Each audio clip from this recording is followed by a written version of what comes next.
江峰，我们一起双修吧。啊！只要你答应，我可助你3年筑基，10年金丹。公子不必害羞，我是真心的。告辞。不愧是天下第一美男子，连逃跑都如此俊美。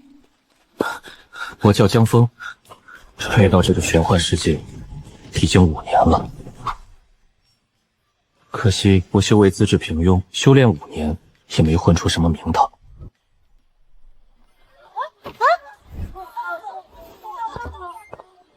但偏偏我是修仙界第一美男子。世上怎会有如此好看的男子？他刚才是不是看了我一眼？不行，我要回去让我爹提亲。更要命的是，我还天生自带魅魔体质，无时无刻不散发着魅惑之力。任何女子只要一见到我，就会挪不开眼睛，迈不动腿。只要我想，9天10地的女帝都愿意与我双修。但是，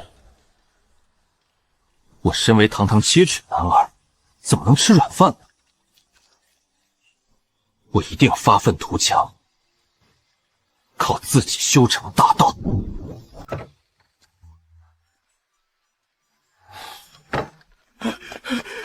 少爷，不好了！怎么了？外面来了好多人，全都是来送聘礼的。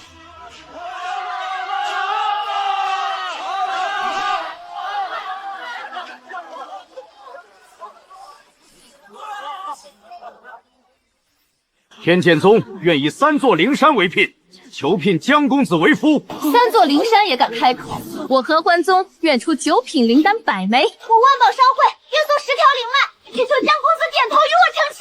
江公子该入我天剑宗。江公子与我宗圣女最为相配，我们商会出的聘礼最多，江公子和本小姐最有缘。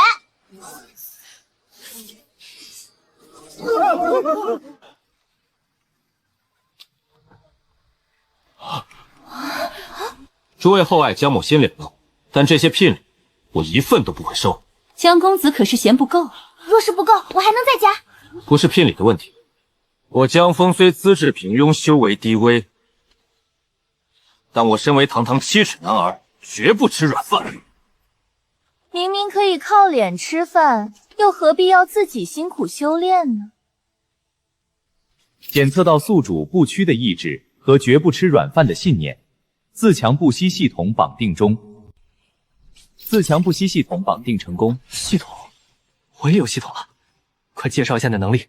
本系统名为自强不息系统，宿主只要依靠自身努力修炼，便可获得自强点。自强点可用于提升宿主的资质、根骨、悟性。资质越高，吸收灵气速度越快；根骨越强，肉身基础与修炼承载力越强；悟性越高，领悟功法、术法、道法的速度越快。也就是说，只要我自己努力修炼，就能不断变强。正是，这才对嘛！靠山山倒，靠人人跑，靠富婆不行，我江峰要靠自己。正在生成宿主个人数据。姓名江峰，年龄20岁，根骨3，资质2，悟性4，修为炼气1层，自强点0。资质2，根骨3，没关系。起点低，才更能证明我是靠自己。检测到宿主努力修炼，获得自强点+1，真有用。检测到宿主努力修炼，获得自强点+1。检测到宿主努力修炼，获得自强点+1。资质、根骨、悟性，资质能提升修炼速度，根骨能打基础。但我现在最大的问题是连功法都看不太明白。悟性不够，先加悟性。是否消耗3点自强点，提升悟性？是。悟性提升成功。原来这句是这个意思，难怪我以前修炼时灵气总是走错经脉。懂了，我全懂了。恭喜宿主突破至炼气2层。突破了！5年了，我终于又突破了！不行，不能得意忘形。既然努力真的有回报，那就继续修炼。检测到宿主努力修炼，获得自强点+1。一分耕耘，一分收获，努力才有回报。只要我自强不息，就会不断变强。江峰，你出来！我要和你生死决斗！生死决斗？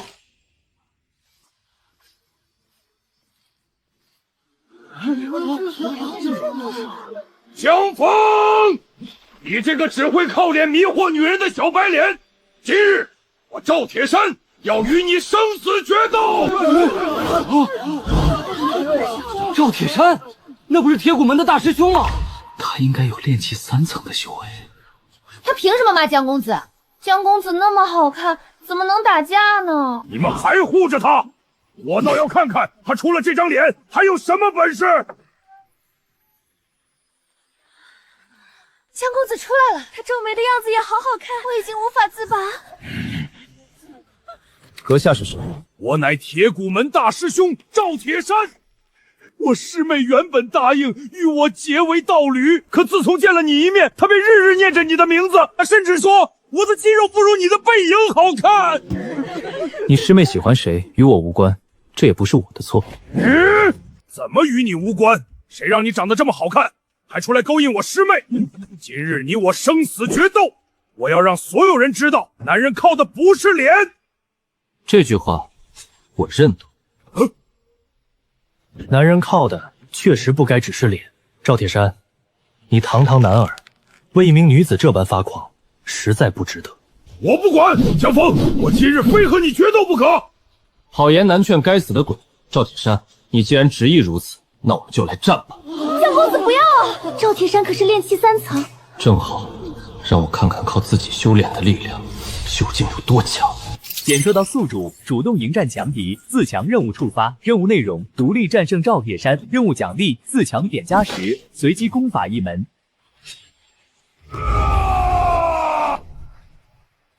来吧，江峰，接招！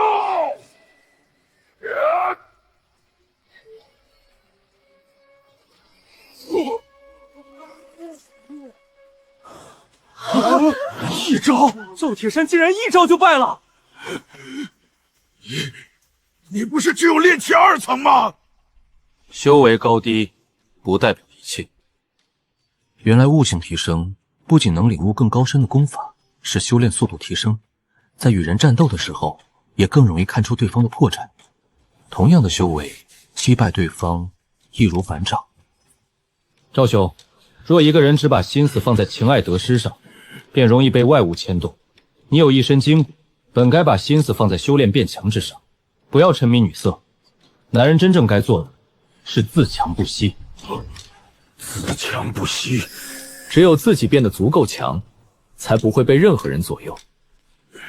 江公子，今日是我输了，你这一番话我赵铁山记下了。从今日起，我要闭关苦修，等我真正变强之后，再来向你讨教。随时奉陪。检测到宿主独立战胜赵铁山，自强任务完成，奖励发放中。恭喜宿主获得自强点+10，恭喜宿主获得基础术法疾风步，姓名江峰，年龄20岁，根骨3，资质2，悟性7，修为炼气2层，自强点13，术法疾风步。江公子不但长得好看，还如此有气度，他劝人的样子也好迷人。我决定了，此生非江公子不嫁。江公子，我愿以整座洞府为嫁妆。江公子选我，我会炼丹，还会暖床。你们想干什么？江公子，我是真心的。江公子，只要你点头，我现在就带你回宗门成亲。你们不要过来啊！好险啊，总算将这群女修给摆脱了。不行，我长得太好看了，走到哪里都被人围观骚扰。我若继续留在青云城，早晚永无宁日。女修追我，男修记恨我。魔兽森林，那里远离城镇，荒无人烟，遍地魔兽，总不会有这些人来骚扰我了吧？对，就去那里，今天晚上就走。总算到了。这里远离城镇，遍地魔兽，这回总不会有女修来骚扰我了吧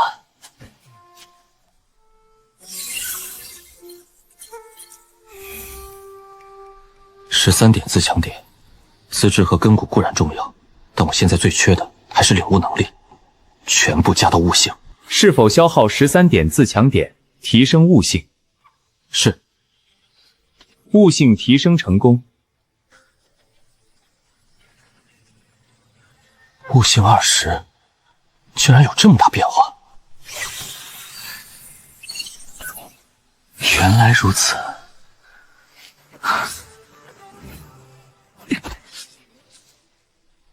悟性好就是不一样。以前我看几个月都看不懂的东西，现在一下子就明白了。果然，人还是得靠自己。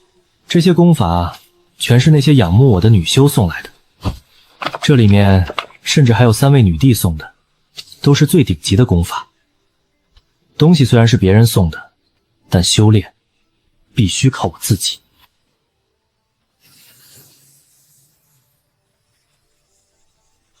检测到宿主努力修炼，获得自强点+1。悟性已经提升到20，接下来该补上资质和根骨了。资质加到20，根骨也加到20。是否消耗35点自强点，提升资质与根骨？是。资质提升成功，根骨提升成功。资质、根骨、悟性全都20，这才像个能靠自己修仙的人。打基础一定要最好的，就选这门太初道基诀。原来练气境真正该这样打磨根基。检测到宿主努力修炼，获得自强点+1。恭喜宿主修为突破至炼气3层。检测到宿主努力修炼，获得自强点+1。恭喜宿主修为突破至炼气4层。还可以更快。继续加悟性。是否消耗5点自强点，提升悟性？是。悟性提升成功。检测到宿主努力修炼，获得自强点+1。恭喜宿主突破至炼气5层。检测到宿主努力修炼，获得自强点+1。恭喜宿主突破至炼气9层。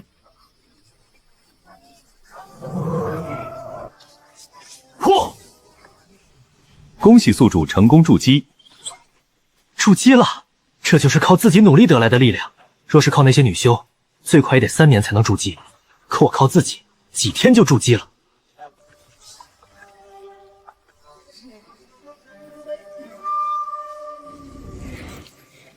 人类，受死吧！人类，别想逃！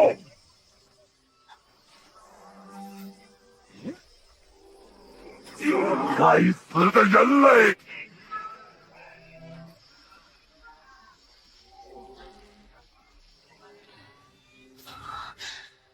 果然，真正的战斗和闭门修炼完全不同。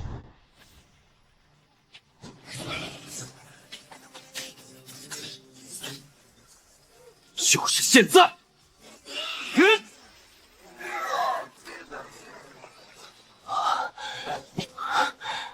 赢了。检测到宿主独立斩杀魔蛇，宿主通过实战磨练自身，获得自强点+10。战斗也能获得自强点？战斗亦是修炼的一部分，宿主依靠自身实力战斗、突破、磨练，皆可获得自强点。原来如此，也就是说，我不只是打坐修炼能变强，在魔兽森林中战斗也能不断变强。那就继续。检测到宿主努力战斗，获得自强点+3。检测到宿主努力修炼，获得自强点+5。检测到宿主努力战斗，获得自强点+8。恭喜宿主突破至筑基中期。检测到宿主努力修炼，获得自强点+1。恭喜宿主突破至筑基后期。恭喜宿主突破至筑基圆满。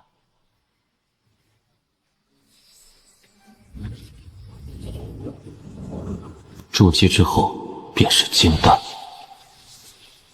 恭喜宿主成功凝聚金丹，宿主修为突破至金丹初期。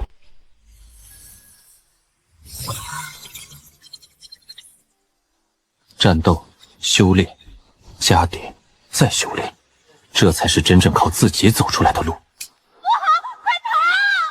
有人遇到危险了，过去看看。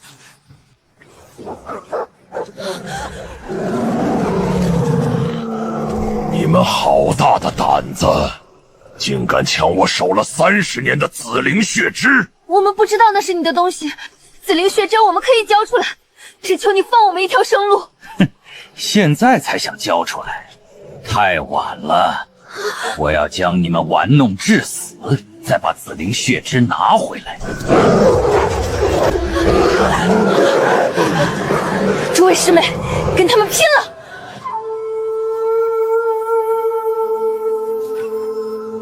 放他们走。哪里来的小子？不想死就快滚！你个蒙着脸的人类也敢威胁我？给我撕了他！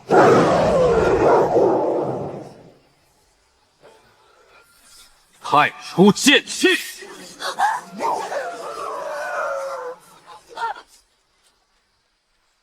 好强！他一招就灭了狼群。找死！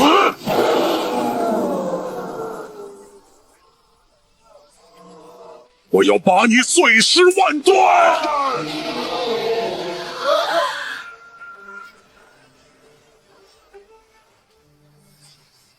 斩！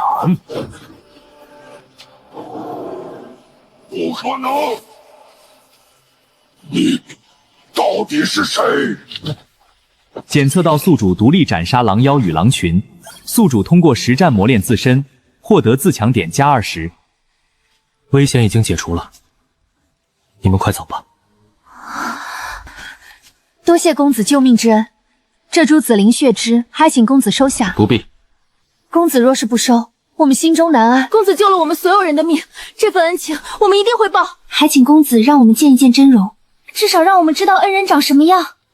不必了，举手之劳而已。对公子来说是举手之劳，对我们来说却是再造之恩。若能记住公子容颜，日后我们也好报恩。我们回去以后，一定在家中日日祭拜公子，下辈子做牛做马，也要报答公子大恩。好吧，只看一眼，看完立刻离开。多谢公子。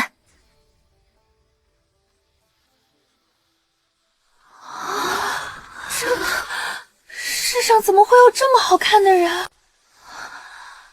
陌上人如玉，公子世无双。世上竟真有如此好看的男子。既然你们已经看过了，就快些离开吧。公子救命之恩，我无以为报。若公子不嫌弃，我愿以身相许。我也愿意。我虽修为不高，但一定会对公子好的。哎，诸位冷静。公子不必客气，这是我们心甘情愿。救命之恩本就该以身相报，还望公子莫要嫌弃。我江枫无意儿女情长。江枫？你说你叫江枫？难道你就是青云城那位天下第一美男子江枫？走。原来救我们的竟然真的是江公子，难怪会好看到这种地步，他竟然是天下第一美男。江公子，我愿随你一起修行，终生伺候你。江公子，我可以不要名分。告辞。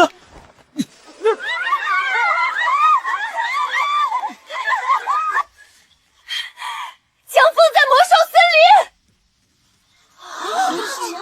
天下第一美男子江枫在魔兽森林，走，立刻备车去魔兽森林。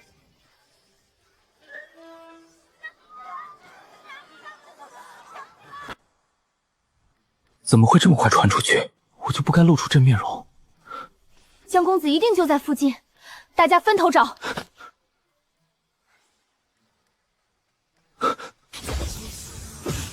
外围不能待了，如今只能往更深处走。总算甩开了。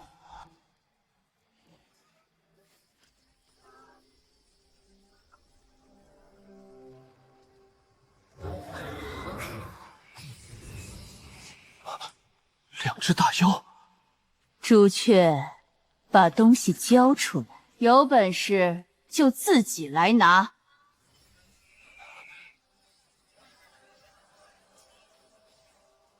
强。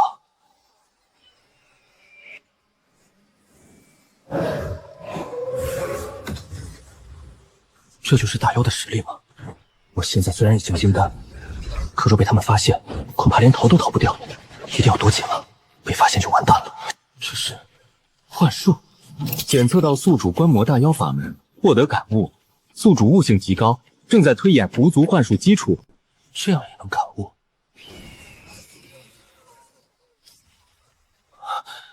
检测到宿主观摩大妖法门，获得感悟，宿主悟性极高，正在推演火系术法基础。原来火焰术法还能这样运转。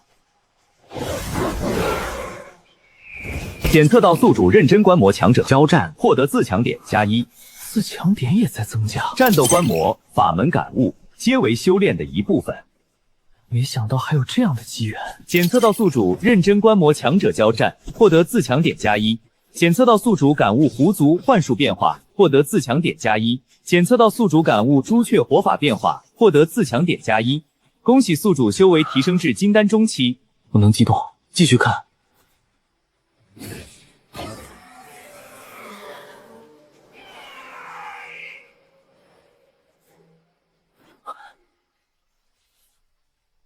什么人？出来！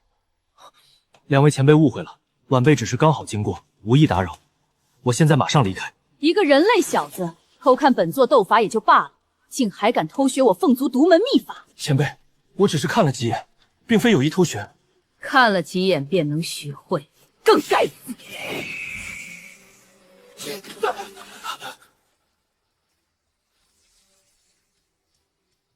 这么好看的小哥哥，我可舍不得杀。你难道就一点都不怜香惜玉吗？不要脸！我说的是实话。小哥哥，你叫什么名字？在下只是路过。长得这般好看，倒是少见。这人类真好看。怎么，你不是要杀他吗？本座做事轮不到你管。不好！朱雀，你想干什么？把人留下！凤族秘法！臭朱雀，你给我等着！本座一定去凤族找你！这就是朱雀的老巢？不对，这哪里是老巢，分明是仙宫。我名凤梨，这里是我的朱雀仙宫。原来是凤梨前辈。恭迎公主回宫。怎么又全是女子？公主带回来的男子长得真好看，好俊美。都退下。是。凤梨前辈，我真不是有意冒犯。你叫什么名字？在下江峰。我当时只是被人追赶，误入魔兽森林深处，后来见前辈与狐妖交手，声势太大，我不敢乱动，才躲在一旁。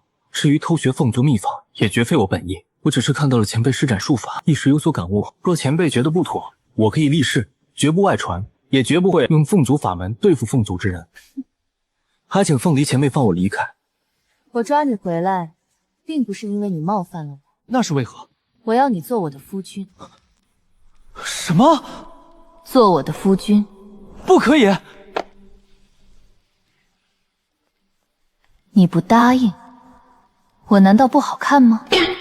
你是不是被那个狐妖迷住了？没有。那你为何不愿？我现在无意成婚，我只想修行。成亲不影响修行。可我……何况你若与我成亲，我可以亲自教你凤族独门的双修秘术。不行。江枫，你若不同意，那我便杀了你。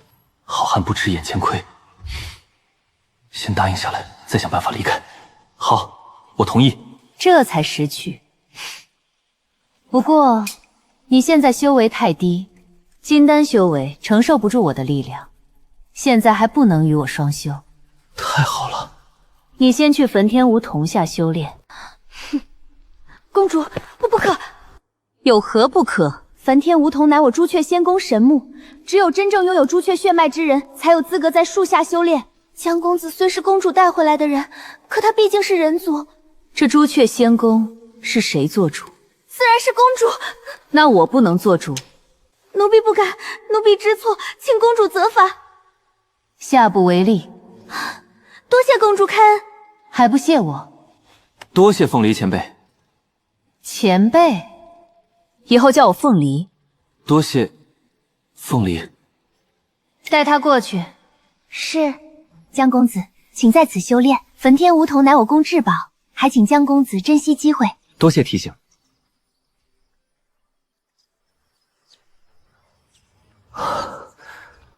真舒服，这神木竟如此神奇。检测到宿主借助神木修炼，获得自强点+1。检测到宿主努力修炼，获得自强点+1。检测到宿主努力参悟火灵之力，获得自强点+1。资质提升成功，根骨提升成功，悟性提升成功。恭喜宿主修为提升至金丹中期。检测到宿主努力修炼，获得自强点+1。资质提升成功，悟性提升成功。恭喜宿主修为提升至金丹后期。检测到宿主努力修炼，获得自强点+1。根骨提升成功。恭喜宿主修为提升至金丹巅峰。金丹巅峰，没想到焚天梧桐对修炼帮助这么大。现在距离元婴只差一步，要不要趁机突破？啊，这么快就金丹巅峰了？不错，短短时间便能修炼到金丹巅峰，你的悟性果然很高，不愧是我看中的夫君。凤流姑娘，其实夫君这件事是不是可以再商量一下？休得胡言，早日突破元婴，等你到了元婴，便能承受我的力量，到时我们便成亲双修。不能再拖下去了，得先想办法保命。凤梨姑娘，我想向你学一门秘术。秘术？对，我以前学过一门疾风步，速度尚可，但现在遇到的强者越来越多，疾风步已经不够用了，我需要一门真正能逃命的秘术。逃命？修士行走世间，总要有些自保手段。我若能活得更久，也能更好修炼。也有道理。我凤族有一门秘术，名为凤影瞬空，施展之后可借凤火之力，瞬息横渡虚空。修炼到高深处，万里之地也只在一念之间，瞬息可至。凤影瞬空，此术消耗极大，也极难修成。若非悟性足够，强行参悟，只会伤及神魂。请凤梨姑娘赐教。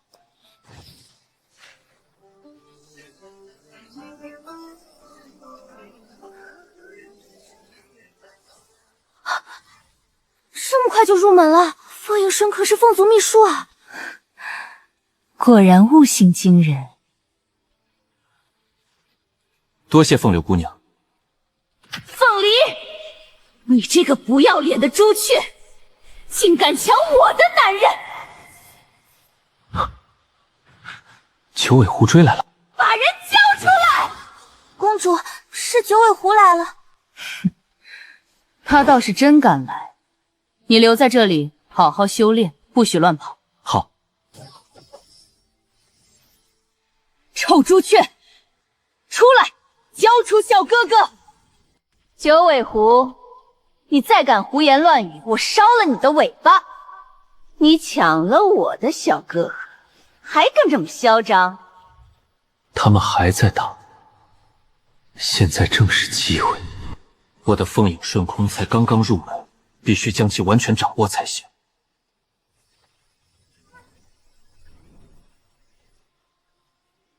检测到宿主努力参悟秘术，获得自强点+1。宿主悟令极高，凤影瞬空正在领悟中。恭喜宿主成功掌握凤影瞬空。成了。凤梨，把人交出来！做梦！再若不趁他们两人打得不可开交时逃走，就真的走不了了。凤影瞬空。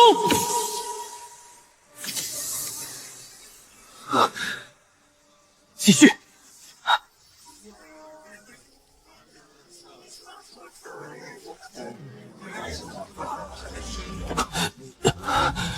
应该已经10万里之外了，他们应该是找不到我了。凤影瞬空虽然厉害，但消耗太大了，我现在灵力几乎耗空。好俊的人类小子！阁下有事？有事，有大事！俺要迎娶青灵公主，可那公主嫌俺长得丑，死活不肯嫁。你长得好看，正好代替俺去。代替你？对，你替俺去把青灵公主迎娶回来，等她进了俺的洞府，再与俺完婚。这样骗人，恐怕不太合适吧？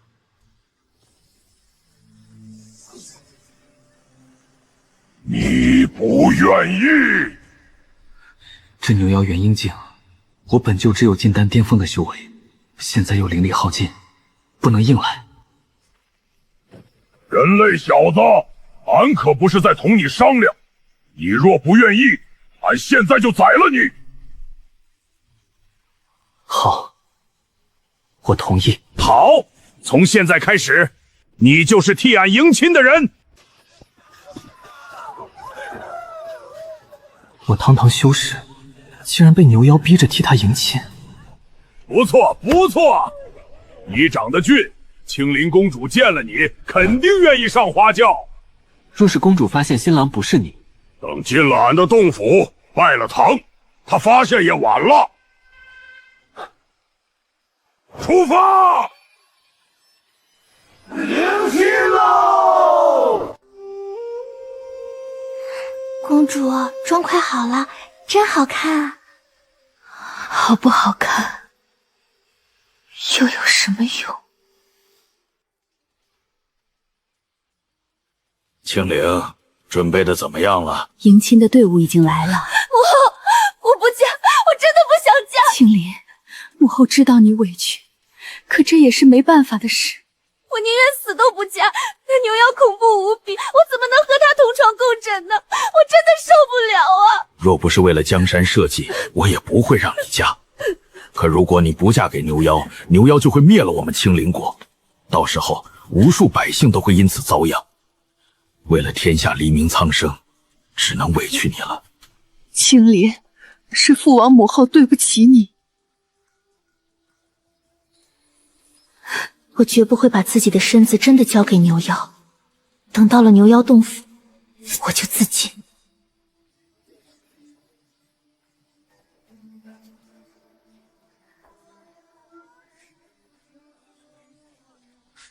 这就是牛妖？不是说他长得奇丑无比吗？是，应该是吧。公主，你怎么了？他长得这么好看吗？牛妖真好看，能和这般好看的男子共度一生，哪怕对方是妖，我也愿意啊。看来他们应该不愿意这门婚事，一点喜色都没有。我虽然是被牛妖逼着来的，但也绝不能真把人家姑娘推入火坑。牛妖没有亲自跟来，而我的灵力已经恢复的差不多了，只要我再突破到元婴，就算牛妖在暗中看着，我也不惧他。牛王大人，可是有什么吩咐？今日这门亲事作罢。作罢？牛王大人的意思是退婚？退婚？大王不是让咱们来迎亲的吗？不错，退婚。牛王大人，当真愿意放过青灵国？我以牛妖之名发誓，从今往后，绝不再来骚扰青灵公主，也绝不再为难青灵国。真的吗？多谢牛王大人开恩，青灵国上下感激不尽。这样一来，也算救下了他。不可！啊！青灵，你这是何意？婚约早就定下了，岂有言而无信的道理？公主，不必解除婚约，我愿意嫁。青灵，你说什么？你不是不愿意嫁吗？父王母后，我真的想好了，之前既然已经答应了这门婚事，就不能言而无信。我愿与他白头偕老，永不分离。公主，你冷静一点。我很冷静。你可知道，嫁过去以后，便要与妖族生活在一起，人妖殊途，将来必定有诸多不便。我不怕。妖族习性与人族不同，饮食起居、修炼法门，甚至寿元心性都未必相合。我可以慢慢适应。而且妖族争斗残酷，你若嫁过去，也许会遇到危险。若能与夫君在一起，我不惧危险。还有，万一日后性情暴戾，对你不好呢？我相信你不会。这公主怎么突然愿意嫁了？俺怎么知道？公主，就算你愿意嫁，我也不愿意娶，反正就是不行。为什么？为什么不愿意娶我？谁说俺老牛不愿意娶你的？公主，俺老牛愿意。果然还是来了。人类小子，俺让你来迎婚，你竟敢替俺退婚！如此乱来，你是找死！吃俺一棍！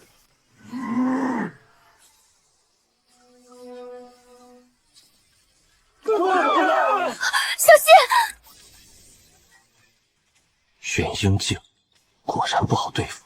还敢躲！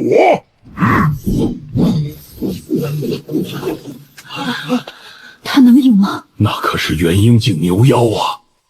你可一定不要有事。检测到宿主独立迎战元婴境牛妖，自强任务触发。任务内容：击败牛妖。任务奖励：自强点加50。功法：九转玄灵诀。50点自强点，还有一门功法。人类小子，给俺死！不能再躲了，突破元婴，就在此刻。他在做什么？临阵修炼，死到临头还敢装神弄鬼！恭喜宿主突破至元婴初期。元婴，现在该我了。俺不信！闪！这不可能！检测到宿主成功击败牛妖，自强任务完成，奖励发放中。恭喜宿主获得自强点加50。恭喜宿主获得功法九转玄灵诀。大王死了，快跑啊！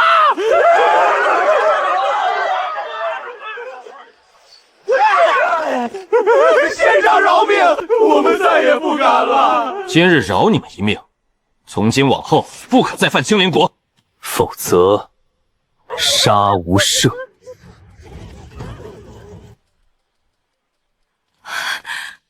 多谢仙长救我青灵国。若非仙长出手，我女儿和青灵国百姓都要遭殃了。国主、王后不必如此，这都是分内之事。修仙之人本就该斩妖除魔，护佑百姓。仙长高义，青灵国上下永世不忘。此间事了，在下也该告辞了。等等，公主还有何事？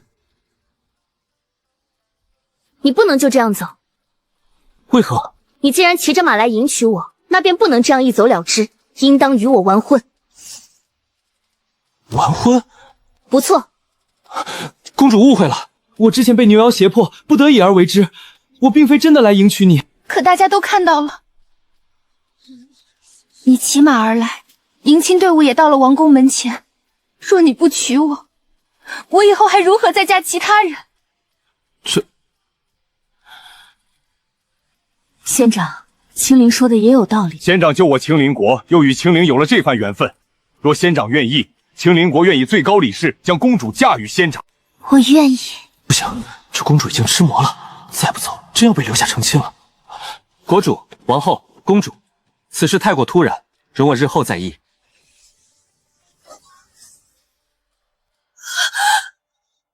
杨公子，公主，她跑了。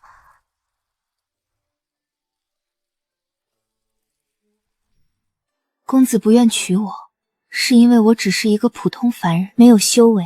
若我也走上修仙路，便可与他结成神仙道侣，公主，万万不可！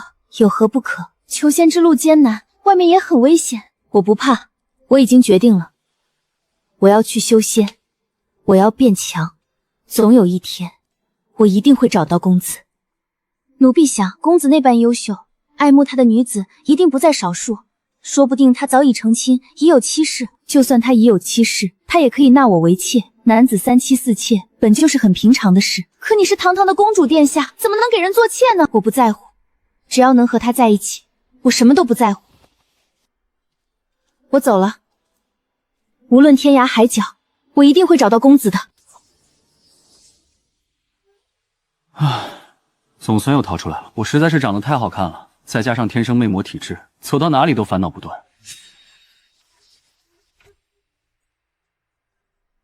别人修仙是与天争命，我修仙是与桃花劫争命。但无论如何，我都不能动摇，我一定要自强，靠自己走出大道，绝不能当软饭男。如今最麻烦的还是朱雀凤梨和那只九尾狐，他们修为太高，若是找来，我未必逃得掉，必须尽快提升修为。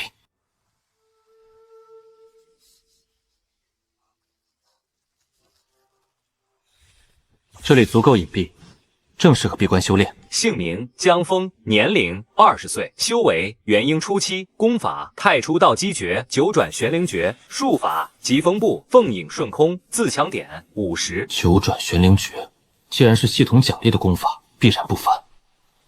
检测到宿主努力参悟九转玄灵诀，获得自强点+1。检测到宿主努力修炼，获得自强点+1。资质提升成功，根骨提升成功，悟性提升成功。恭喜宿主九转玄灵诀修炼至第1层。检测到宿主努力参悟九转玄灵诀，获得自强点+1。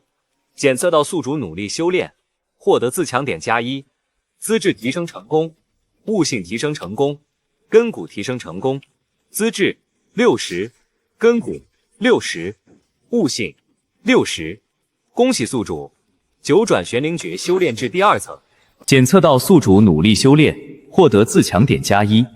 检测到宿主努力感悟功法，获得自强点+1。资质提升成功，根骨提升成功，悟性提升成功。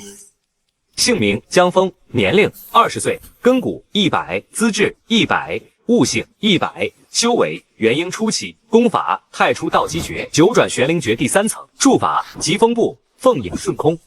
资质、根骨、悟性全部到了100点。修为虽然是元婴初期，但九转玄灵诀已修炼到了第3层，实力大进。这样一来，就算凤梨和九尾狐再找来，我也多了几分自保之力。不过，还是要继续努力。下方可是有道友在此修炼，我等路过此地，见异象不凡，想请道友出来一见。又是女修，不行，不能再直接露脸，得遮一遮。这样应该稳妥些。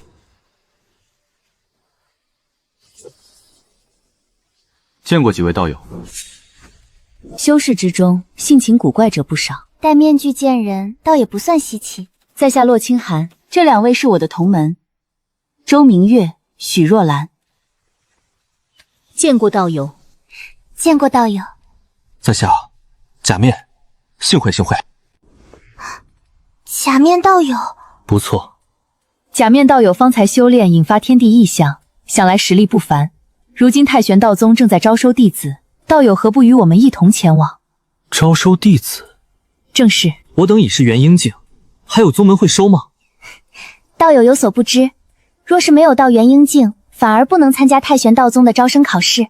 最低也要元婴境。不错，元婴境在普通宗门之中算厉害人物，有些小宗门甚至会将元婴修士奉为太上长老。但在真正的顶级宗门眼里，元婴境只是刚踏上修行路而已。太玄道宗招收弟子，最低要求就是元婴境起步，也只有进入这种顶级大宗门，才能在修仙路上走得更远。功法、丹药、灵脉、秘境、名师指点，都不是寻常散修能比的。原来如此，这就好比前世的顶级大学招研究生一样，没有名校本科毕业，人家还不要，连门都进不去。而下面那些普通学校，明校本科已经是顶级学历了。我如今到了元婴境，哪怕资质、根骨、悟性都已经很高，但修炼速度也明显慢了下来。寻常人往往修炼1000年才能踏入元婴，后面的境界只会更难。就算我悟性再好，也需要时间去熬。何况修仙从来不只靠资质，法、律、财、地缺一不可。若能进入大宗门，好处确实很多。再者，万一那朱雀凤梨和九尾狐妖找来，有宗门庇护，我就不怕了。假面道友，可愿与我们同行？好，那便一同前往太玄道宗。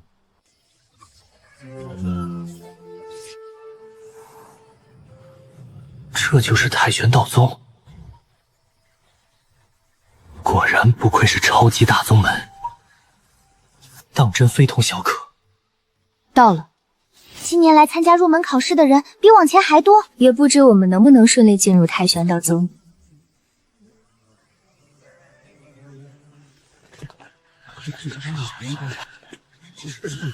听说太玄道宗的入门考试极严，我等虽都是元婴境修士，可真正能进入太玄道宗的，恐怕不到1%。要进太玄道宗难啊！话也不能这么说，总有真正的天才能够轻易进入。能修到元婴境的，哪一个不是修炼天才？可想进太玄道宗，光是天才还不够，资质、根骨、悟性、运气缺一不可。就算是妖孽中的妖孽，也不敢说自己一定能稳进。看来太玄道宗的考试比我想的还要难。假面道友不必太过担心，道友能引动天地异象，必有过人之处。也只能尽力而为。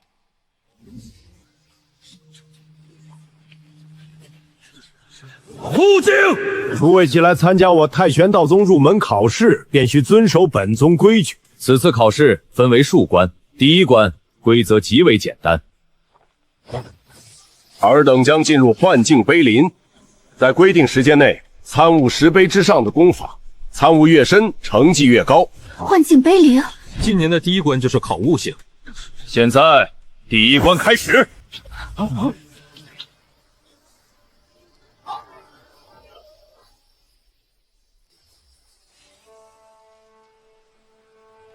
留下来，不要走，陪我一起死。好重！这里有威压，走一步都这么难，怎么参悟碑文？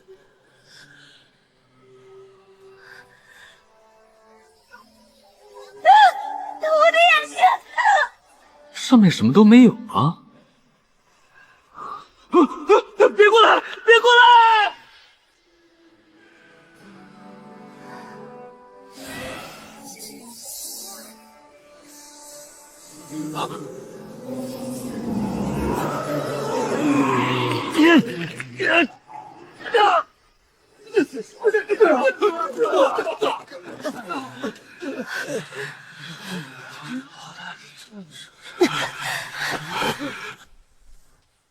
这一届淘汰的倒是快。幻境碑林本就不是寻常考验，进入其中既要承受幻魔侵扰，又要承受碑林威压。在这种情况下，还要参悟10碑上的功法神通，困难程度比外界参悟高出10倍不止。唯有真正的天骄才能通过这一关。留下来，你逃不掉，放弃吧。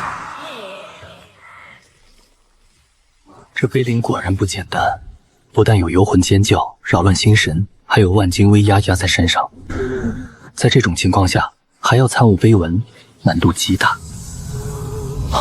天地无人，以万物为刍狗。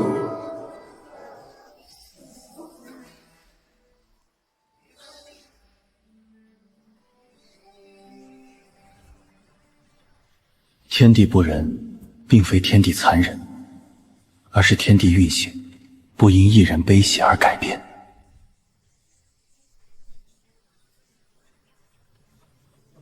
检测到宿主在重压与幻境之中参悟大道碑文，获得自强点+1，获得自强点+1，获得自强点+1，宿主感悟加深，修为提升。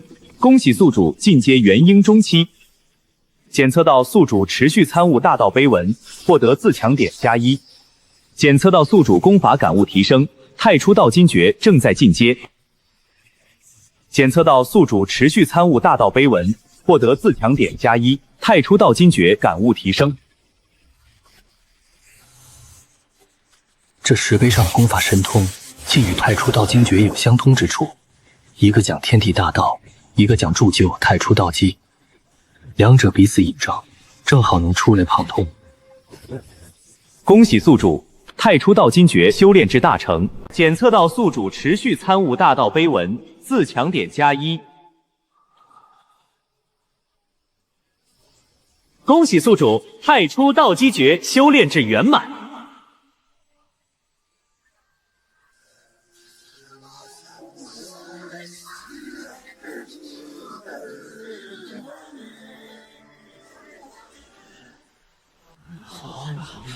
不错，不错，能在幻境碑林中引动这等异象，确实是个好苗子。悟性不凡，信性也稳。若能收入宗门，好好培养，将来或许能有一番成就。可惜修为还是低了些，只有元婴中期。元婴中期虽不算高，但入门考试看的是综合能力，他也未必不能过关。总算通过了，第一关就淘汰了这么多人，后面恐怕更难。假面刀友，你如何？还好。第一关结束，通过者进入第二关。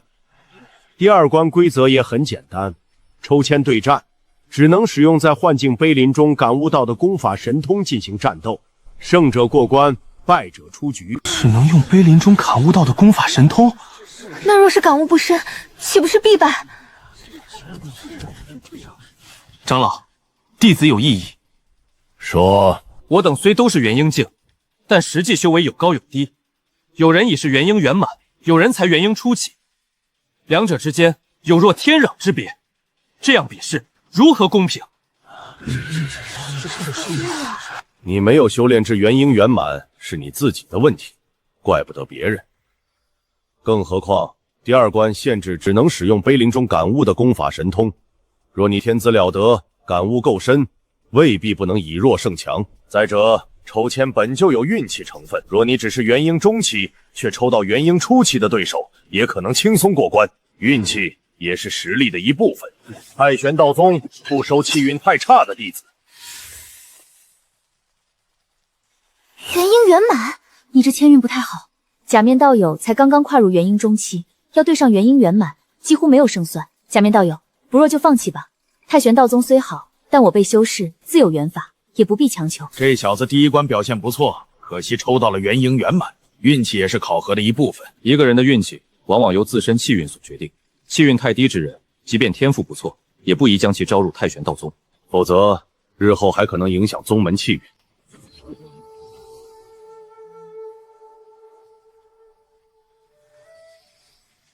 元婴中期对元婴圆满，这还怎么打？差距太大了。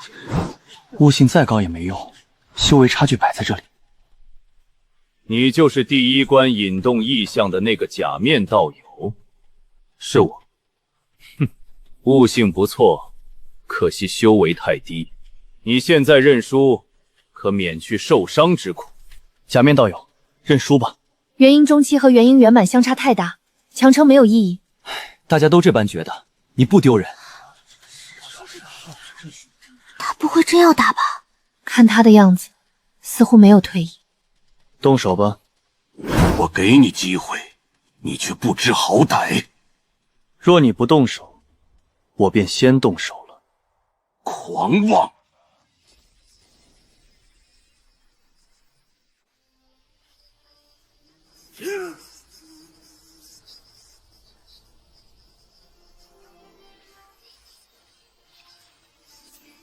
沈山夜，好强的威势！这一击，元婴中期根本挡不住。天地无相。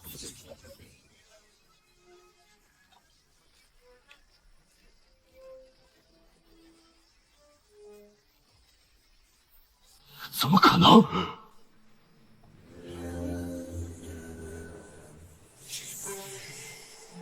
给我破！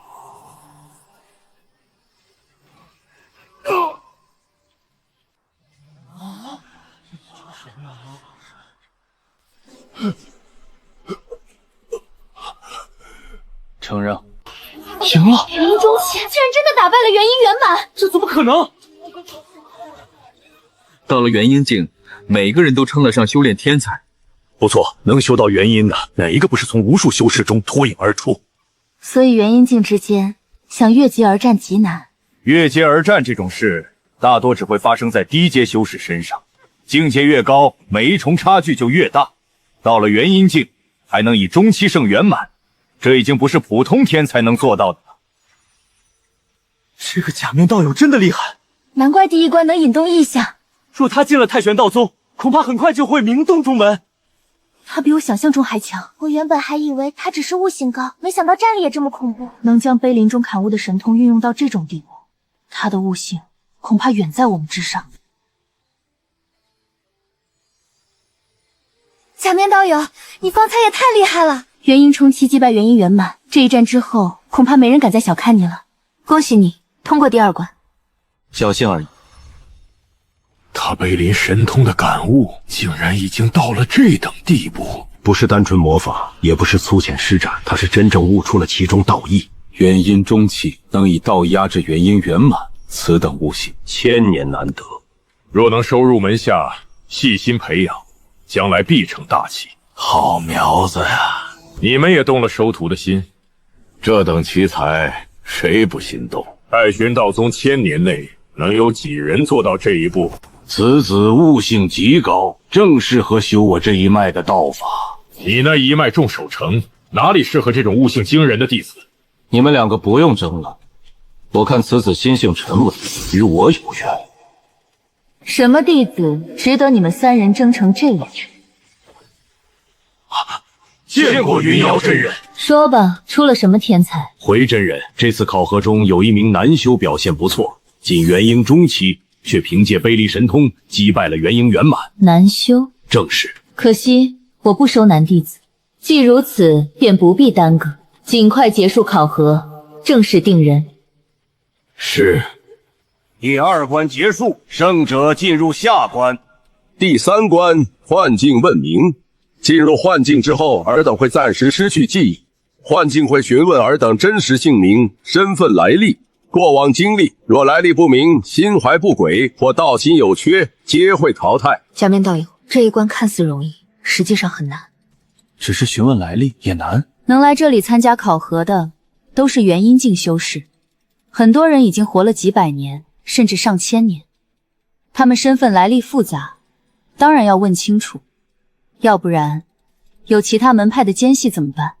但难的不只是来历清白，有些人会在幻境中被问出内心隐秘，若经不起诱惑，或道心不坚，或心中执念太重，也会被认为不合适而淘汰。你是谁？我叫赵无涯。你心中最痛苦之事是什么？妈，不要丢下我！这关果然可怕，这是道心崩溃了。你心中最不能面对之事是什么？我的道侣背叛了我。不可能！你是否已经放下？我没有，我没把他怎么样，没把他怎么样！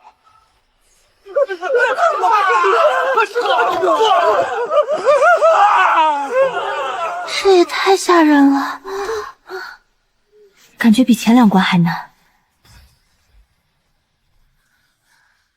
洛师姐，你没事吧？侥幸过关。假面道友，轮到你时，一定守住本心。我知道。下一位假面道友。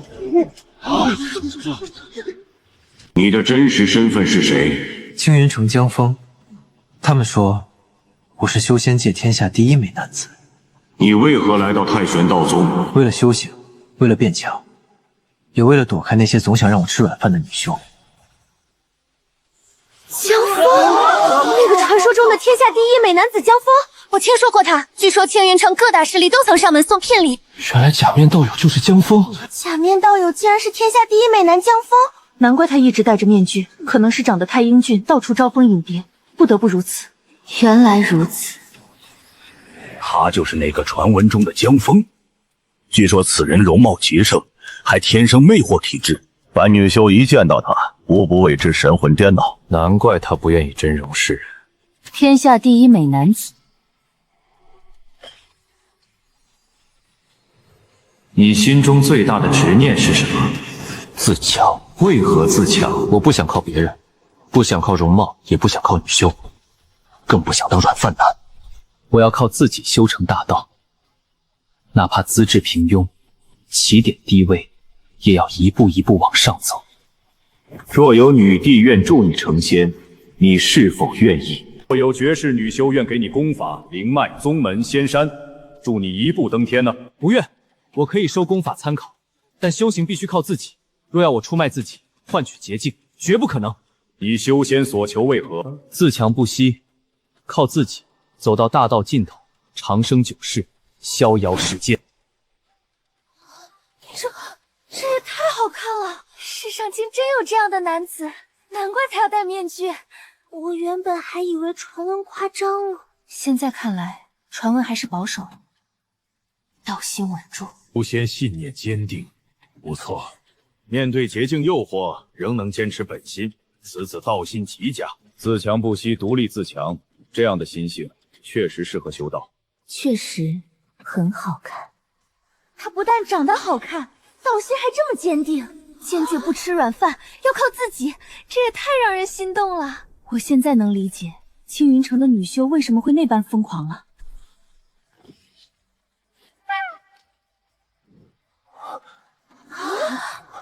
糟了，身份暴露了。江峰，真人，你入我云水峰下修行。真人，你方才不是说不收男弟子吗？现在收了。真人，你向来只收女弟子，这可是整个太玄道宗都知道的规矩。江峰虽是难修，但我等早已看中，你这样横插一手，恐怕不妥吧？有何不妥？当然不妥。此子在第一关便引动异象，第二关又以元婴中期击败元婴圆满，我们三人早有收徒之意。不错，凡事总要讲个先来后到，他是我们先看上的，真人不能抢。云瑶真人，你身份虽高，也不能不讲道理。长老真人真的争起来了，能让长老抢着收徒，这江峰也太厉害了，不愧是江公子。怎么又变成被抢了？我让他入云水峰，不是收他为弟子。不是弟子，那是什么意思？我只是替师父办事。你师父？师伯他老人家要收徒？不错，我只是代师收徒。从今日起，江峰便是我师弟。江公子竟然直接成了云瑶真人的师弟，那辈分岂不是极高？若是师伯的意思，怎么，你们要与我师父争弟子吗？不敢。既是师伯之意，我等自然不敢争。此事便依真人所言。江峰，愣着做什么？还不过来见过师姐？这个云瑶真人看起来身份很高，他的师父自然地位更高，能拜入其门下，的确是大机缘。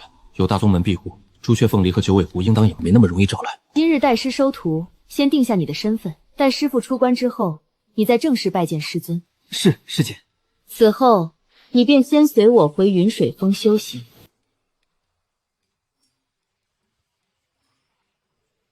这里倒是比我想象中还要清静。见过云瑶师叔这位是？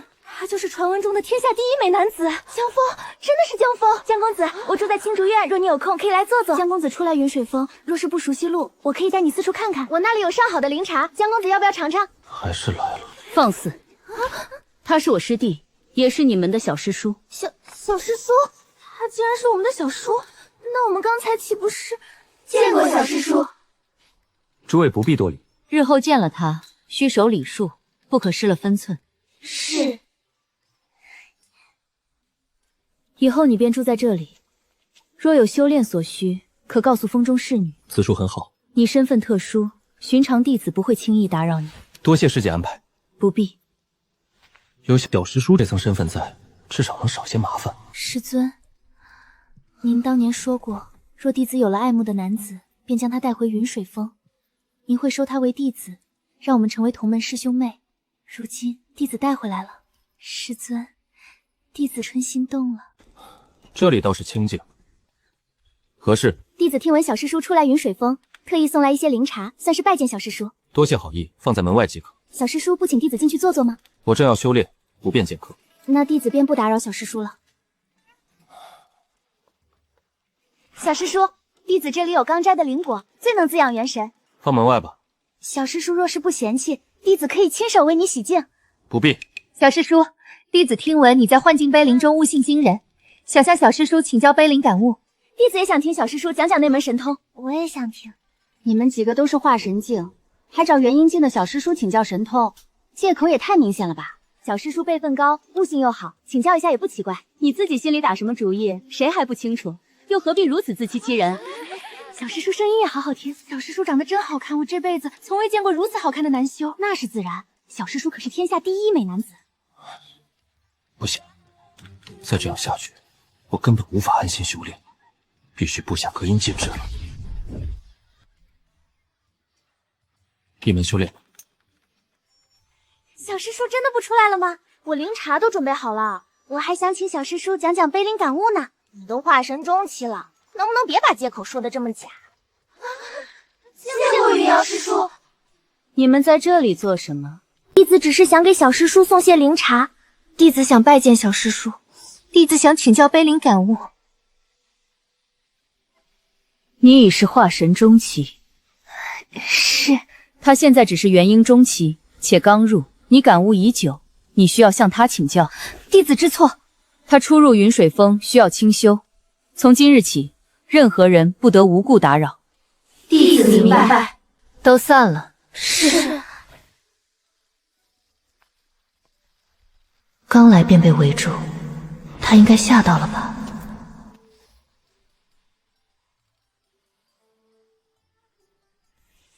检测到宿主努力修炼，获得自强点+1。还是修炼最踏实。太玄道宗弟子大多修为不低，我现在这个小师叔只是辈分高而已。若没有足够实力，迟早会被人看清。检测到宿主努力修炼，获得自强点+1。顾师兄，听说云瑶真人带回了一个男修。男修？不错，而且那人已经住进了云水峰。云瑶师叔向来不近男色，怎会带男修回云水峰？听说那人名叫江峰。江峰，就是传闻中的天下第一美男子。一个元婴中期的男修，只因辈分高，变成了云水峰小师叔。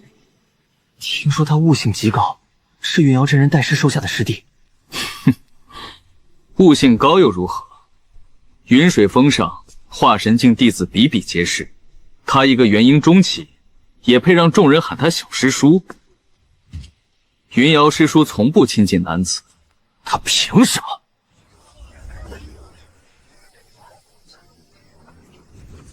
我倒要看看这个江峰到底有什么本事。江峰，出来！顾长风怎么来了？他来找小师叔做什么？阁下有事？你就是江峰？是我，一个刚入门的元婴中期，也配住进云水峰？顾师兄，江公子是云瑶师叔带师收徒，按辈分，你该称他一声小师叔。不过是靠着一张脸，让云瑶师叔另眼相看罢了，也配我叫小师叔？若阁下前来只是为了说这些，那阁下可以离开了。怎么，被我说中了？江峰，你敢说自己不是靠脸上位？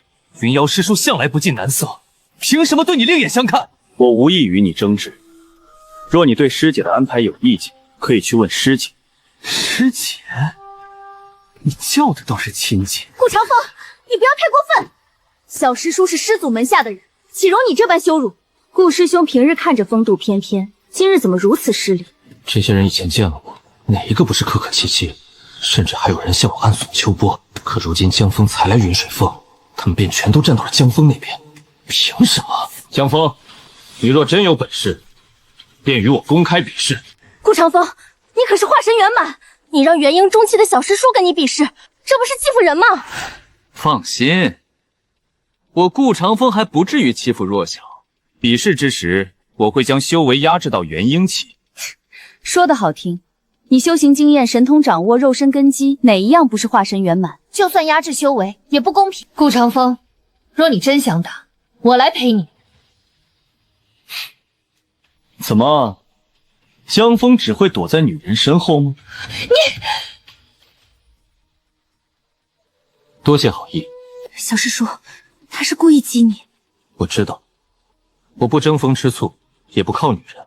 检测到宿主遭受挑衅，自强任务触发，任务内容：独立击败顾长风，任务奖励：自强点加100，术法：太玄破虚指。季头，你是嫌我死得不够快吗？我才元婴中期，你让我和一个化神圆满的人去比，没办法了，也只能拼一把了。系统，你该不会坑我吧？那我们就比试一场。好，这可是你自己答应的。明日午时论道台，我们一战，我倒要看看你除了这张脸还有什么本事。明日见。哼。小师叔，你不该答应他的。顾长风即使压制修为，但他毕竟是化神圆满，神通、手段、经验都不是元婴境能比的。他的剑道在真传弟子中极强，绝不好对付。多谢诸位提醒，但男儿在世，遇强则强，岂有临阵退缩之理？小师叔果然不是寻常男子，明明可以靠脸，却偏偏要靠实力，这才是真正的修仙之人。以我现在的实力，还远不是顾长风的对手。正所谓临阵磨枪，不亮也光，还是先抓紧时间修炼吧。之前的在碑林中感悟，让我太初道基诀提升，还有之前系统奖励的九转玄灵诀，也只修到了第3层，得抓紧修炼。检测到宿主努力修炼，获得自强点+1。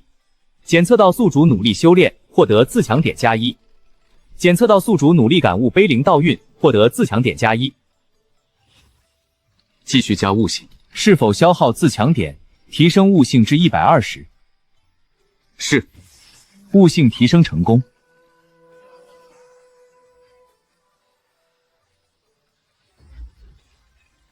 太初道基诀已经圆满，可道基之后又该如何继续往前？检测到宿主悟性提升，正在推演太初道基诀后续篇章。宿主感悟大道碑文，获得自强点+1。宿主触类旁通，太初道基诀突破圆满极限。恭喜宿主自行感悟出太初道基诀第2篇。宿主修为提升，正在冲击元婴境后期。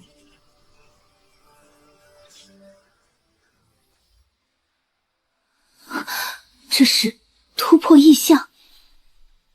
不愧是我看上的男子，果然不凡。那处庭院是云水峰最好的别院，外面看着平凡，实际上地下刻着聚灵阵。他在里面修炼，灵气会比寻常洞府浓郁数倍。希望能帮你顺利突破。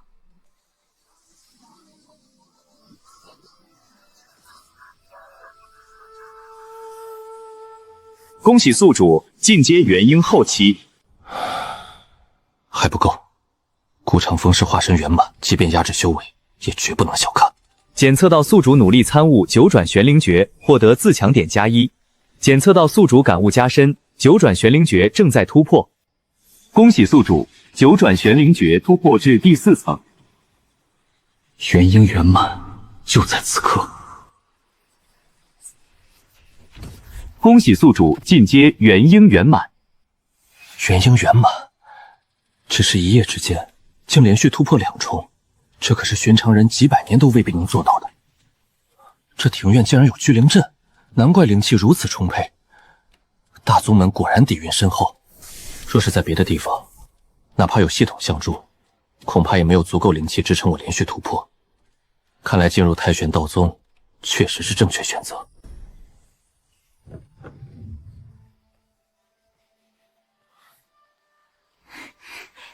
诸位这是做什么？小师叔，今日你要与顾长风比试，我们特意来送些东西。这是清心丹，可稳固心神，防止剑意冲击神魂。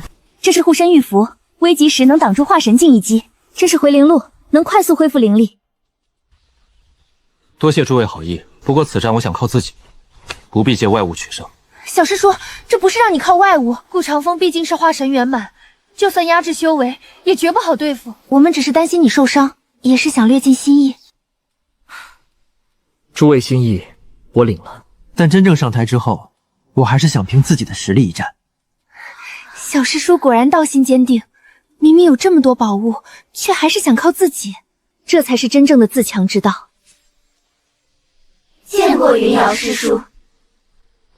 他们的东西你可以不收。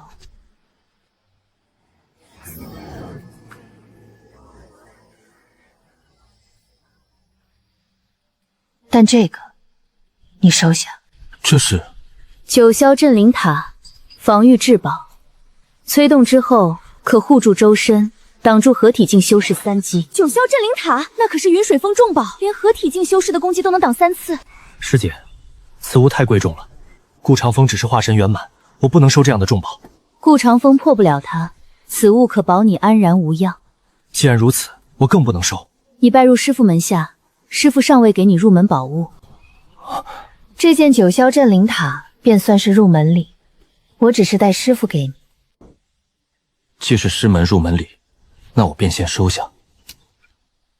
多谢师姐，也多谢师父。走吧，该去论道台了。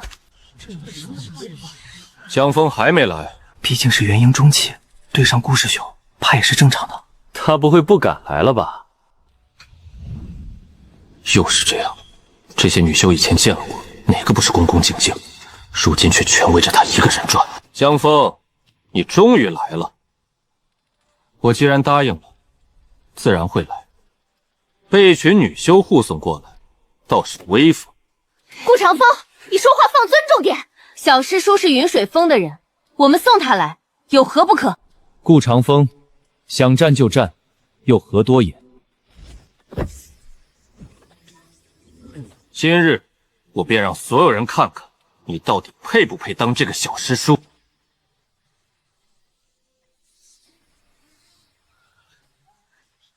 江峰，现在后悔还来得及，动手吧。哼，我已将修为压到元婴圆满，免得别人说我欺负你。化神圆满对元婴修士，也好意思说不欺负人？更何况他化神圆满的经验和神通又没有消失。小师叔要小心。宿主已接受挑战，自强任务正式开启。任务奖励发放，恭喜宿主获得自强点加100，恭喜宿主获得术法太玄破虚指。原来这个任务是只要上台接受挑战，就能获得奖励。宿主独立应战强敌，符合自强不息之意。太玄破虚指可向比自己高一个大境界的修士发起攻击，并无视对方的一切防御，直接穿透杀机。出其不意之下，可重创甚至斩杀比自己高一个大境界的修士。请宿主自行把握机会。全部加悟性。是否消耗100点自强点，提升悟性？是。悟性提升成功。宿主感悟太玄破虚指，获得自强点加1。在台上发呆。江峰，你这是怕了吗？哼，装神弄鬼。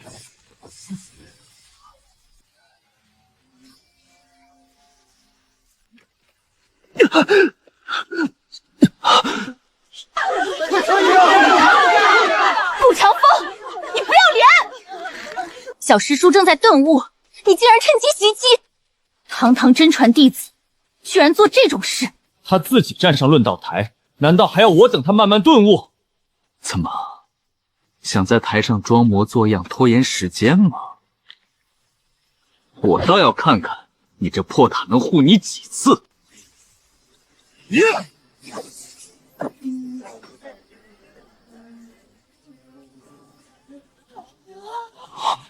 那是什么宝物？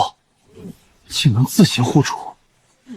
若非有云瑶师叔给的护身至宝，顾长风这一下真可能伤到小师叔。你就只会躲在法宝后面吗？江峰，悟完了，悟完又如何？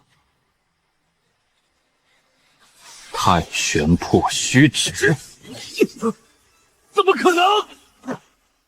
顾长风败了，他可是化神圆满啊！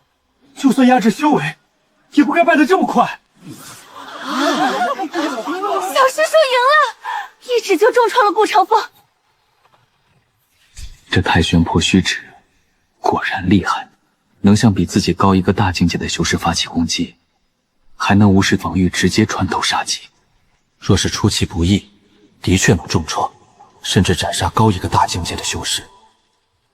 放肆！江峰，你好大的胆子！长老何出此言？同门切磋，你竟下如此重手！今日若不严惩你，宗门规矩何在？陆长老，这怎么能怪小师叔？顾长风以化神圆满修为，压制境界来战元婴，本就占尽便宜。如今被小师叔重创，只能说明他技不如人。元婴战化神，难道还要小师叔处处留手吗？放肆！执法风办事，轮得到你们插嘴？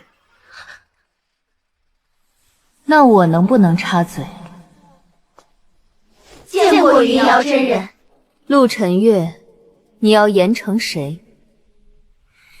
云瑶真人，此事你也看见了，顾长风不过是与江峰切磋，江峰却一指将他重创，已违背宗门切磋规矩。顾长风先趁江峰顿悟时出手，此事你不提。论到台上，既一开始比试，便没有顿悟不顿悟之分。倒是江峰明明只是元婴圆满，却突然施展出足以重创化神圆满的神通。谁知道他是不是暗中算计，故意诱长风出手？这也太偏袒了。顾长风输了，就说小师叔暗中算计，执法风就是这样执法的吗？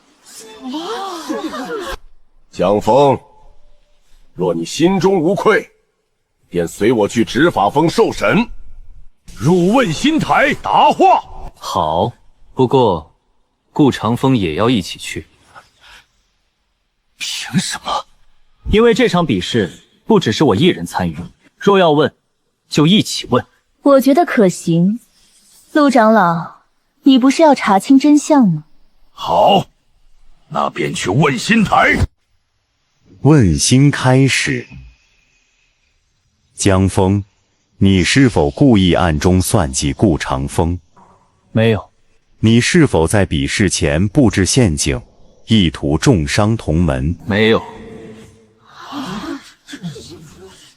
小师叔果然无辜，本来就是顾长风技不如人。顾长风，你为何挑战江峰？因为不服。为何不服？因为他住进了云水峰，且云瑶师叔对他另眼相看。你为何在意云瑶真人？不要问了，我爱慕云瑶师叔多年。顾长风竟然暗恋云瑶真人，难怪他针对江峰。你是否曾因嫉妒陷害同门？没有，我没有。说真话。有。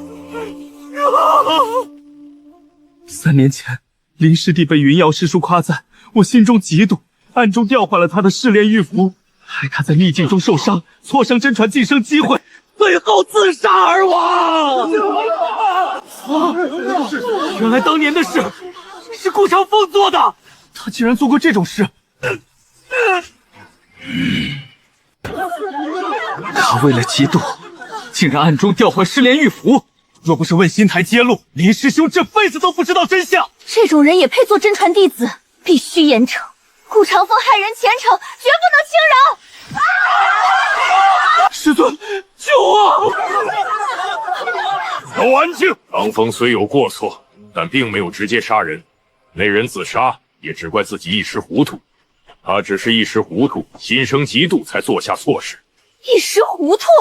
害同门错失真传晋升，也能叫一时糊涂？陆长老这是还想护着他？顾长风毕竟是宗门真传，修行不易，依我看，可以小惩大戒，罚他闭关100年，反省过错。闭关100年也算惩罚。对修士来说，闭关100年分明是避风河。陆晨月，你还真是护短。云瑶真人，顾长风再有错，也该由执法风处置。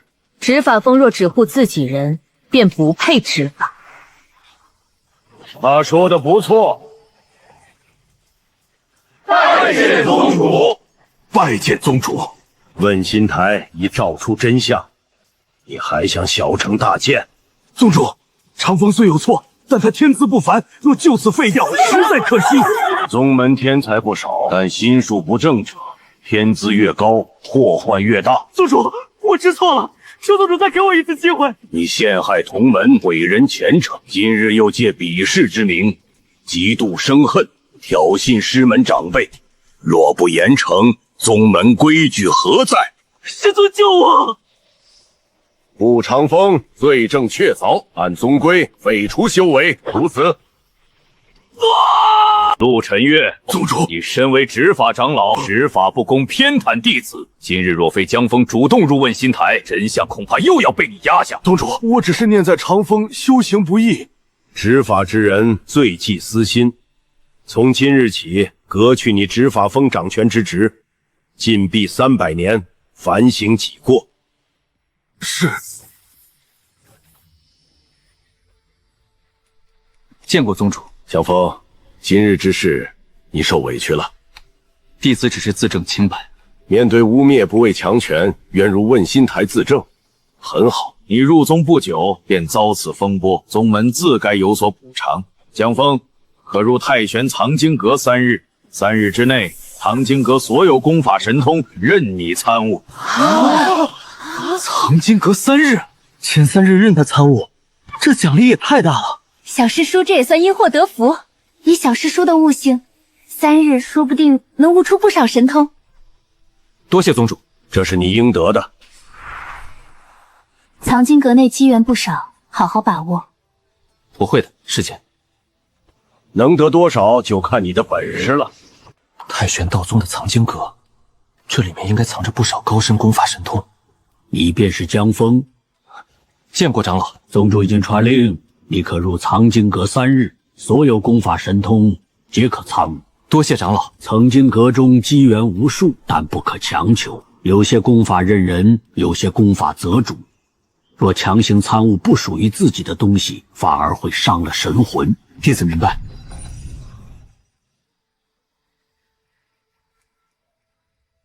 太玄剑诀，这些功法虽然不错，但似乎还不够适合我。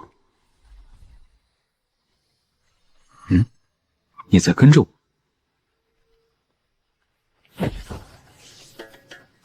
你倒是挺执着。无名功法，这不是普通文字。检测到未知古老功法，宿主悟性极高，可尝试参悟。检测到宿主努力参悟无名古卷，获得自强点+1。检测到宿主感悟加深，获得自强点+1。万道同源，万法归一。恭喜宿主成功开启万道归一经，宿主感悟万道归一之意。修为没有提升，可我的肉身、神识、灵力运转，全部都变得不同了，根基完全不一样了。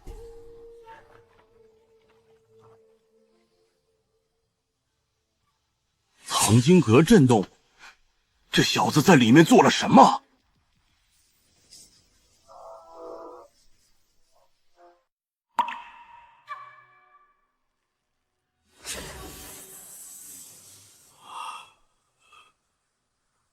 是谁唤醒了万道归一经？宿主成功参悟万道归一经出篇，宿主根基重塑，万法相融，宿主肉身、神识、灵力品质获得提升。这万道归一经果然不凡，修为没有提升，战力却像是换了一个层次，根基更稳固了。3日期限已到，也该出去了。多谢前辈功法。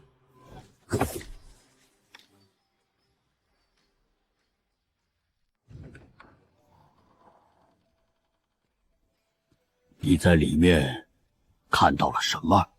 一本古卷。什么古卷？万道归一经。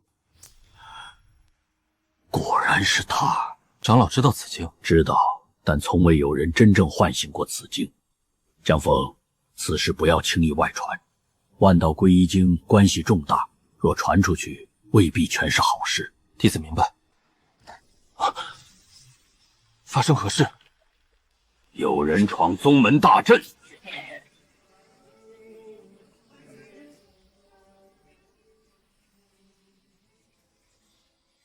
若不是你追到朱雀仙宫，他怎会趁乱逃走？笑话，明明是你先抢走我的小哥哥，抢走也就罢了，你竟然还守不住。他是我的夫君。你们拜堂了吗？迟早的事。那就是没人。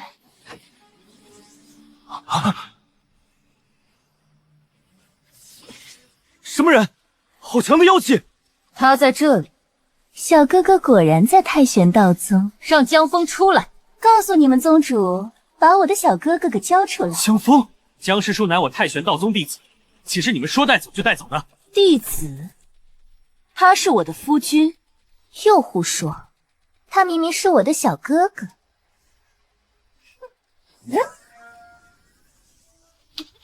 有人闯阵，快禀报宗主！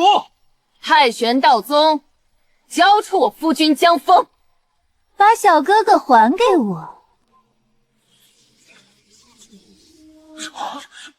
太玄道宗若是不交人，便是挑起与我朱雀一族的大战。我狐族也不是好惹的，今日若不把小哥哥交出来，我便拆了你们山门。朱雀一族，还有狐族大妖，这江师叔到底惹了多少人？什么叫惹？分明是他们自己找上门。两位，此乃太玄道宗，不是你们妖族领地，你们闹够了吗？交出我夫君江峰，我立刻离开。把小哥哥还给我，我也可以不闹。江峰如今是我太玄道宗弟子，去留由他自己决定。他是我的夫君。不是，你答应过的。那是你威胁我要杀我，我才暂时答应。答应了便是答应了，这不能算啊。小哥哥，你看他多霸道，还是跟我走吧，我可舍不得威胁你。九尾狐，你闭嘴！凭什么？够了，凤梨公主，我知你朱雀一族势大，那又如何？若你们继续在此闹事，休怪本宗主将你们镇压。你若镇压我，便等于与朱雀一族开战。就算告到我父亲母亲那里也无用，他们知道江峰是我的夫君，只会亲自上门抢人。我真不是。我狐族也一样。小哥哥这般好，我族长辈见了也一定会喜欢。你能不能先问问我的意见？既然两位都说与江峰有救，本宗主也不拦你们见他。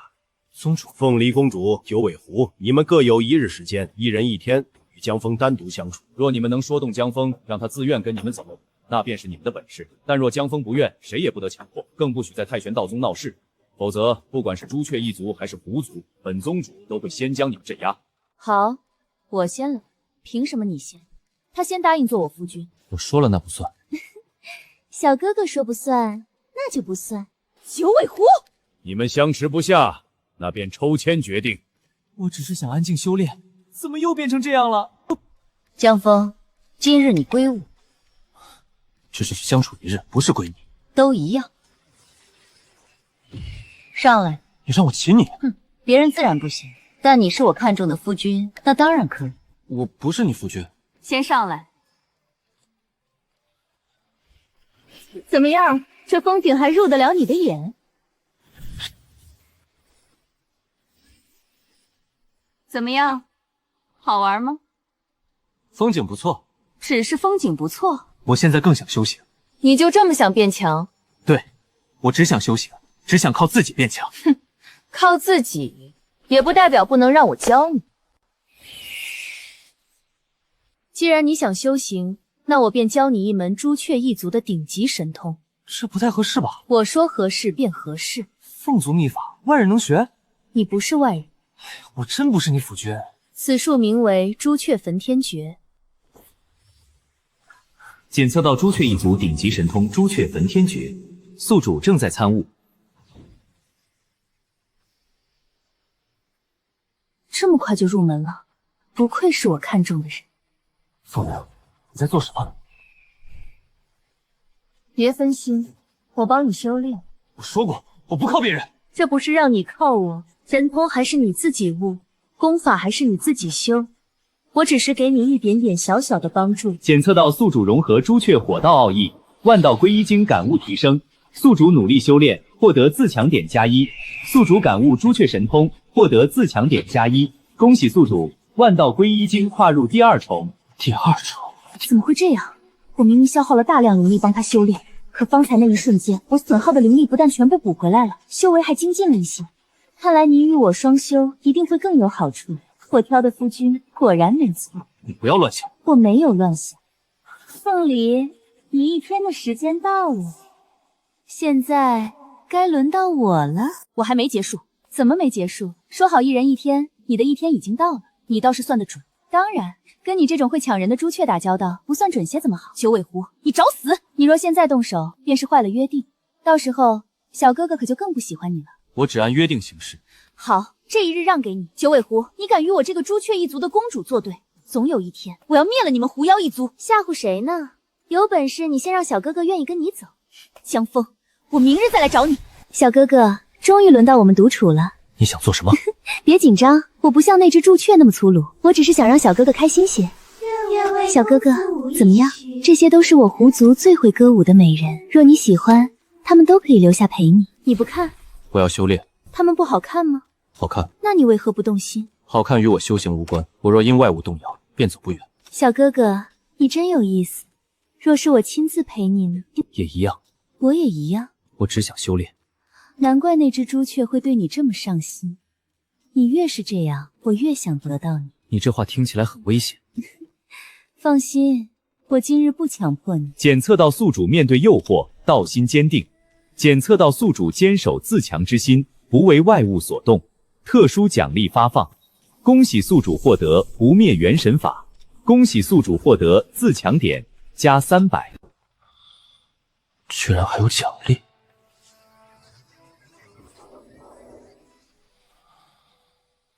世间男子无数，可像你这样的，我还是第一次见。在这般诱惑之下，竟还能专心修炼，小哥哥，你到底是什么样的人？姓名江枫，年龄20岁，根骨100，资质100，悟性230，修为元婴圆满，功法太初道诀第2篇，九转玄灵诀第4层，万道归一经第2重。术法疾风步，凤影顺空，太玄破虚指，自强点370点自强点。如今境界越来越高，资质、根骨、悟性都不能落下。根骨加到200，资质加到200，剩下的全加悟性。是否消耗自强点提升根骨、资质、悟性？是。根骨提升成功，资质提升成功，悟性提升成功。姓名江枫，年龄20岁，根骨200，资质200，悟性400，修为元婴圆满，功法太初道诀第2篇，九转玄灵诀第4层，万道归一经第2头。术法疾风步，凤影顺空，太玄破虚指，自强点0，悟性400，果然不同。不灭元神法稳固神魂，太初道诀铸造大道根基，九转玄灵诀凝练灵力与肉身，三者之间竟然隐隐相通。检测到宿主感悟不灭元神法，宿主悟性极高，功法正在快速领悟，万道归一经正在融合诸法道运。恭喜宿主不灭元神法第1篇练成，恭喜宿主太初道诀第2篇练成，恭喜宿主九转玄灵诀突破至第5层。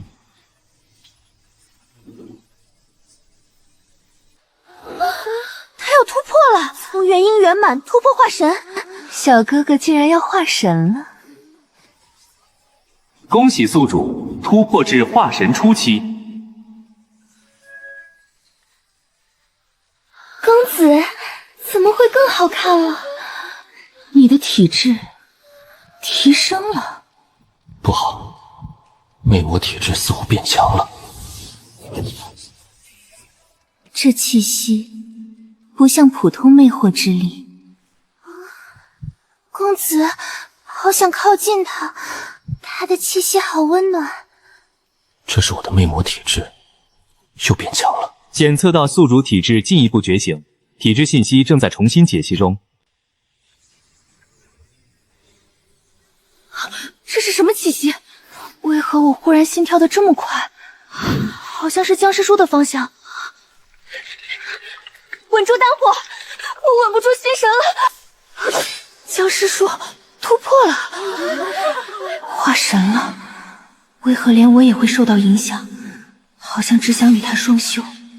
江风突破了，不愧是我看中的夫君。不对，这不是魅魔体质，这是传说中的万古道侣体质。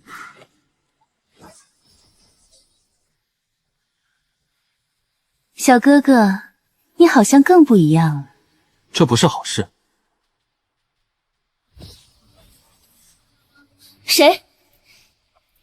江峰，前辈是？你身上的体质不是魅魔体质，不是魅魔体质。不错，你是传说中的万古道侣体质。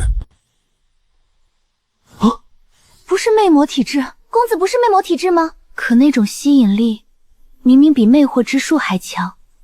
你们会误会，并不奇怪。万古道侣体质是比魅魔体质高出万倍都不止的绝世体质，便是圣体、至尊体，也未必比得上这一体质。比圣体、至尊体还强？不错，万古道侣体质无时无刻不散发着特殊魅力，异性修士见了你会很容易被吸引，因此世人极容易将其误认为魅魔体质，或者说，在他尚未真正质变之前，表面上与魅魔体质并无太大区别，但本质上二者完全不同。哪里不同？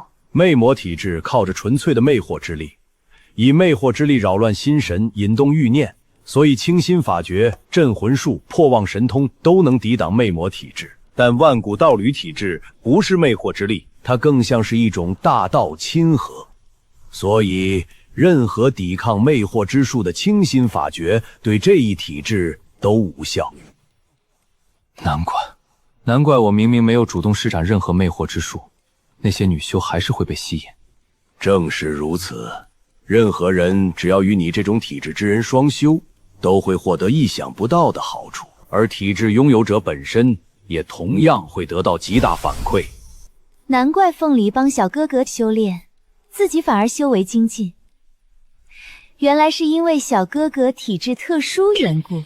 女修寻找道侣，本质上是想寻找一个能让自己修行更进一步的人，一个能让自己依靠的人。爱慕强者是修士本能，特别是女修。高阶女修的神魂直觉会本能判断出谁对自己最有好处。万古道侣体质正是诸天万界最适合作为道侣的体质。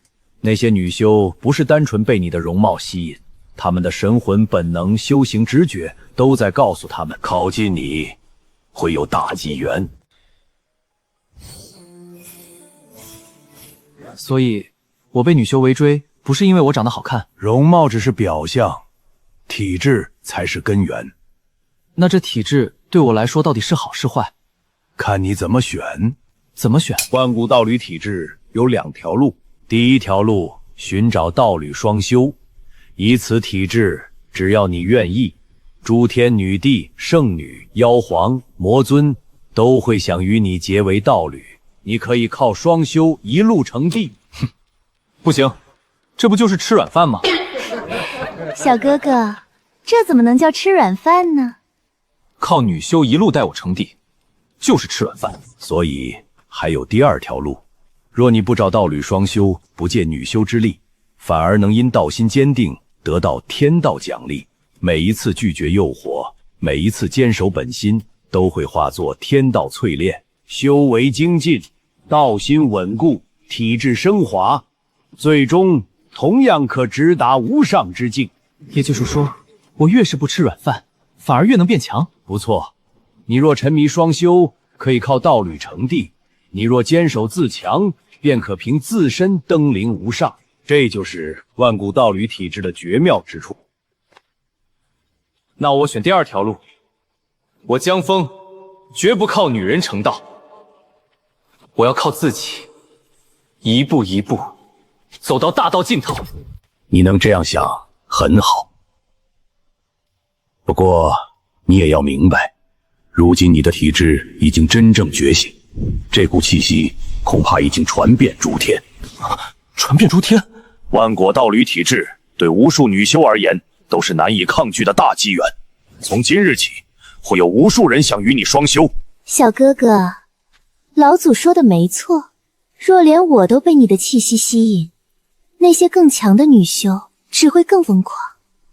树欲静而风不止，你说要靠自己，可别人未必会给你安静修炼的机会。江峰，你要想清楚，是真的从此独立自强，面对诸天女修追逐，还是找一位女帝双修，一步登天？我想清楚了，我不会找女帝双修，哪怕诸天女修都来找我，我也只靠自己。好，来了。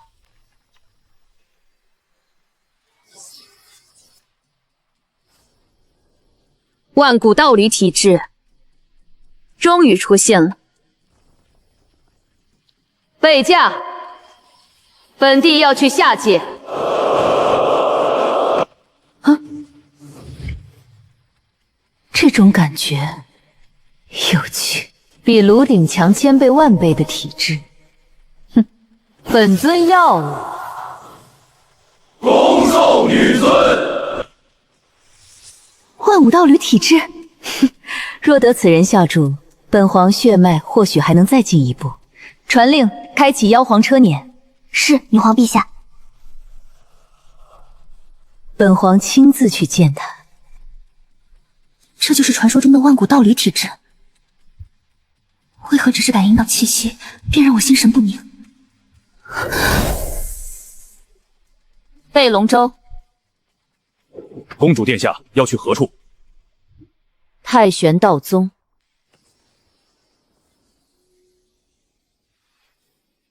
万古道侣体质现世。江峰，本帝与你有缘，速来上界见本帝。江峰，速来上界见本帝。江峰，此乃上界女帝法旨。你若不愿，无人能逼你。什么上界女帝？凭什么抢我的夫君？小哥哥又不是他的人，凭什么让小哥哥去？女帝也好，圣女也罢，我江峰不会依附任何人，我不吃软饭，更不会靠和女帝双修一步登天。面对上界女帝，他竟然也敢拒绝，江师叔的道心太坚定了，我越来越喜欢江师叔了。好。检测到宿主面对上界女帝法旨，仍坚守自强之心，最终任务触发，诸天女帝即将降临。宿主若能坚持自强，不依附任何女强者，可开启自强不息系统第2形态。任务奖励：大道根骨觉醒。大道根骨觉醒，自强不息系统第2形态。那就来吧，无论是谁，都别想让我吃软饭。拒绝本帝。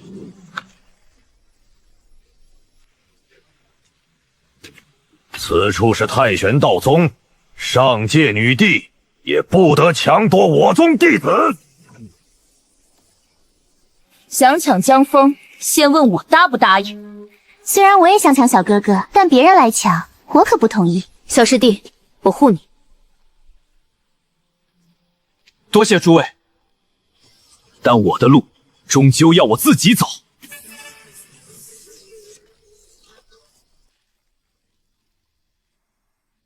江峰，本帝来接你了。